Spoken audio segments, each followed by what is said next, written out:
And eto guys, super ganda nito guys, accomplishment, no? Ibig sabihin, for some of you, maaaring may mga goals na ma-achieve kayo, ma-accomplish, mga mission na ma-accomplish kayo. Pero hindi kayo, kumbaga parang yung mga target nyo, whatever it is, desires, plano, goals, ganyan. So, mararamdaman nyo na unti-unti nyo siyang na-accomplish, mga kapiksi.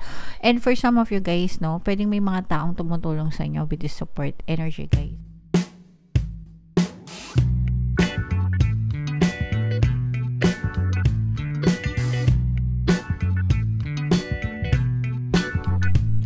Hello guys, hello Virgo.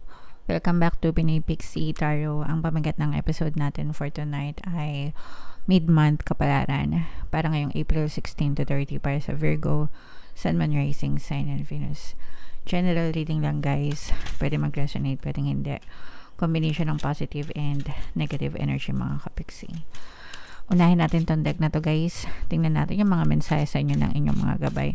Comment down below mga kapiksi if feeling nyo nakaresonate kayo sa mga mensahe para sa inyo. Yung first message guys, we have resilience. Another message for you Virgo. We have accomplishment. Wow. And another one mga kapiksi, meron tayong support. So, itong resilience guys, this is adaptability to change. Okay, ibig sabihin yung pagiging flexible, pagiging adaptable mga kapiksi, malaking bagay yung naitutulong yan sa atin because we have to understand guys na walang permanente sa mundo. Everything is ever changing mga kapiksi, lahat nagbabago, no? Even yung henerasyon, di ba? Yung panahon dati, ibang-iba kumpara sa panahon ngayon mga kapiksi. So, nagbabago talaga and we have to adapt, no? Kung gusto nating makasurvive, di ba, we have to adapt sa buhay. So, yan yung first message sa inyo Virgo, no? Kailangan matuto kayo mag-adapt, kailangan flexible kayo para mas madaling para sa inyo na makasurvive mga kapiksi. Okay? And eto guys, super ganda nito guys, accomplishment, no? Ibig sabihin, for some of you, maaaring may mga goals na ma-achieve kayo, ma-accomplish, mga mission na ma-accomplish kayo. Pero hindi kayo, kumbaga parang yung mga target nyo, whatever it is, desires, plano, goals, ganyan. So, mararamdaman nyo na unti-unti nyo siyang na-accomplish, mga kapiksi. And for some of you guys, no, pwedeng may mga taong tumutulong sa inyo with this support energy, guys. Kumbaga, pwedeng hindi nyo siya na-accomplish alone. Pwedeng may mga tumutulong sa inyo kaya na-accomplish nyo itong mga goals na to. Mga gabay nyo, di ba? The Creator, the Universe, God. Tinutulungan tayo. And pati yung mga tao sa paligid natin. Yung mga tao sa paligid natin guys, kaloob din yan sa atin ni God, no?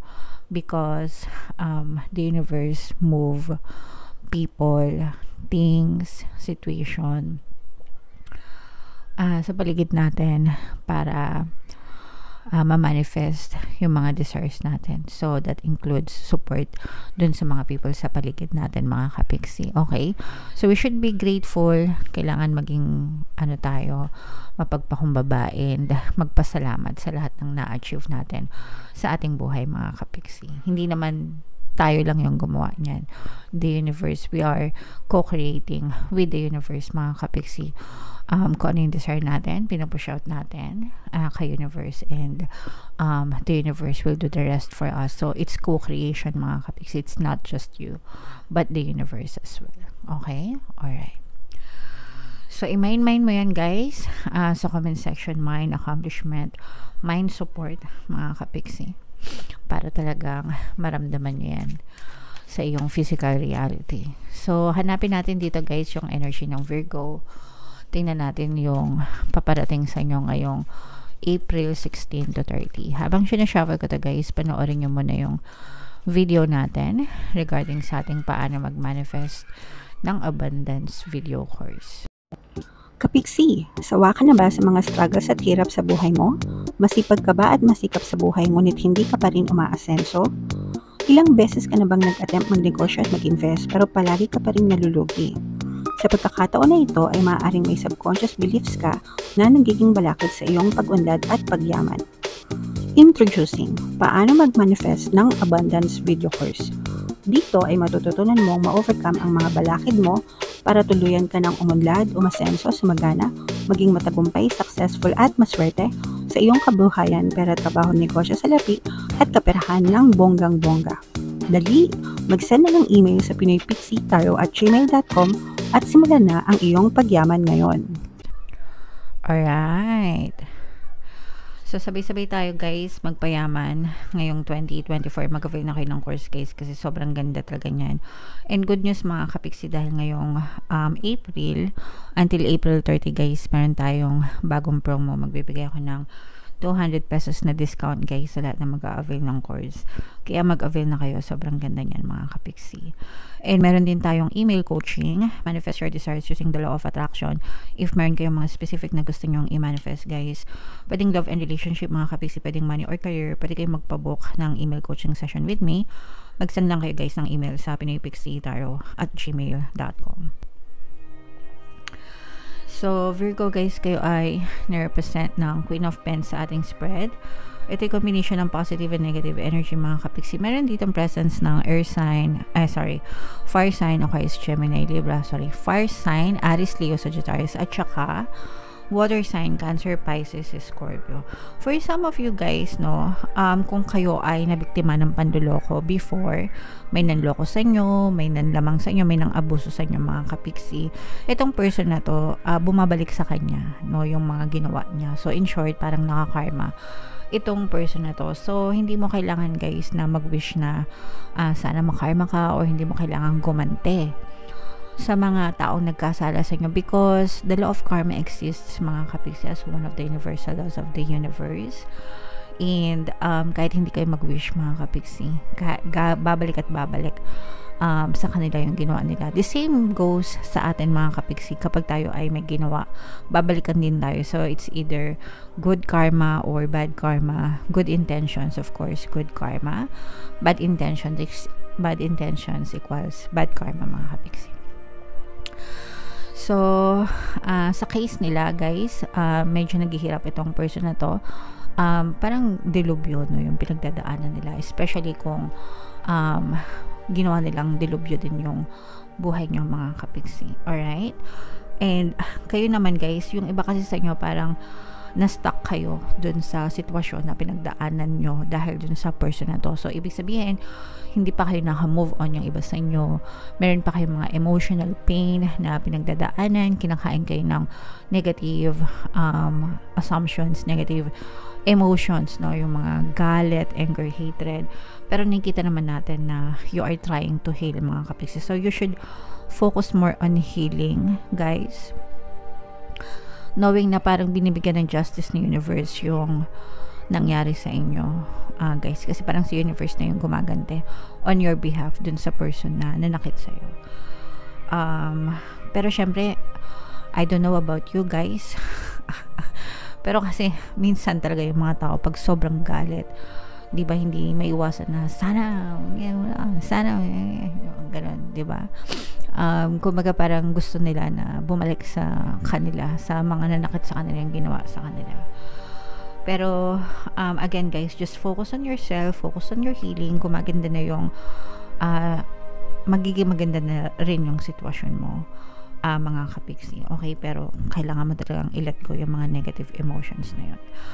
And ito guys, parang unti-unti din kayong bumabangon. Nakikita natin itong mga pagbangon na to, rising, yan. Ibig sabihin, unti-unti ngayon bumabangon and nagkakaroon din ng resulta. Parang yung iba sa inyo guys, parang nagkakaroon din kayo ng mga return of investment, no? Kung kayo ay mga nagnegosyo or nagsikap kayo sa trabaho, ganyan, unti-unti yung mararamdaman yung masarap na bunga ng inyong mga pagsisikap. So yan, mga positive yan guys, kaya i-mind yan sa comment section. Mind healing, mine harvest season, mine return of investments, yan. Ito pa guys, no? Maaaring may bagong opportunity. Itong opportunity na to guys, hinahanap nyo talaga to. Kaya nga sabi, seek and you shall find, no? And dadating itong opportunity na to na hinahanap nyo na may kinalaman sa kaperahan. This is a slow moving opportunity. Hindi siya mabilisang opportunity. Pero ito, pag may tiyaga, may nilaga, mga kapiksi. So, yung kasabihan na yan, guys, pag may tiyaga, may nilaga, very applicable sa inyo. Kasi ngayon, parang malalasahan nyo yung nilaga para sa inyo. And aside from that, mga kapiksi, yun nga, yung parang if meron kayong mga balitang inaantay, you will hear from a specific person, mga kapiksi, no? Ibig sabihin, merong kokontak sa'yo, may makikipag-communicate sa'yo.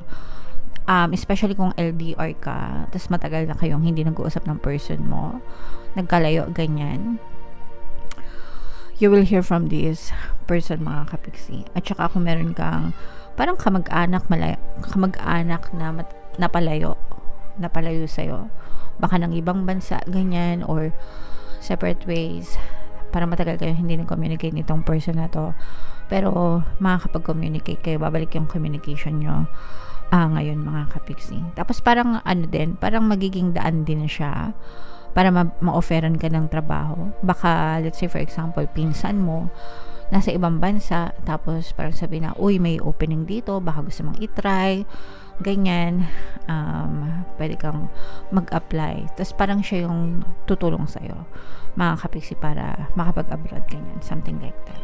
Okay? It can be a cousin, parang pinsan, or a friend na matagal mo nang hindi nakakausap, kapiksi. Alright? Okay, so overall, may negative pero mas marami pa rin yung positive, mga kapiksi. So yung mga positive guys, i-mind nyo yan sa comment section.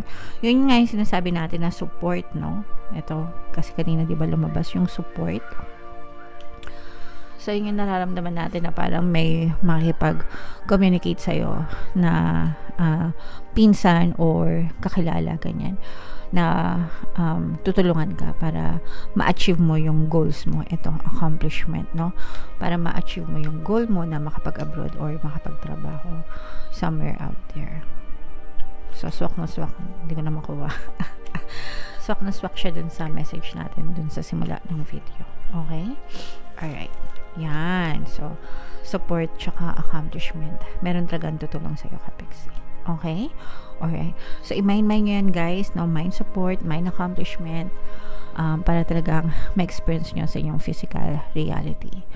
Ito yung ating mga pampaswerte subliminal, guys. Pakinggan nyo para talaga maging maswerte kayo ngayong 2024. And ito naman yung ating success stories ng paano mag-manifest ng abundance video course. Click here to subscribe, guys, and click here to join our membership program. Thank you for liking, sharing, and subscribing, and see you again next time. I love you all, guys. Have a nice day. Bye-bye.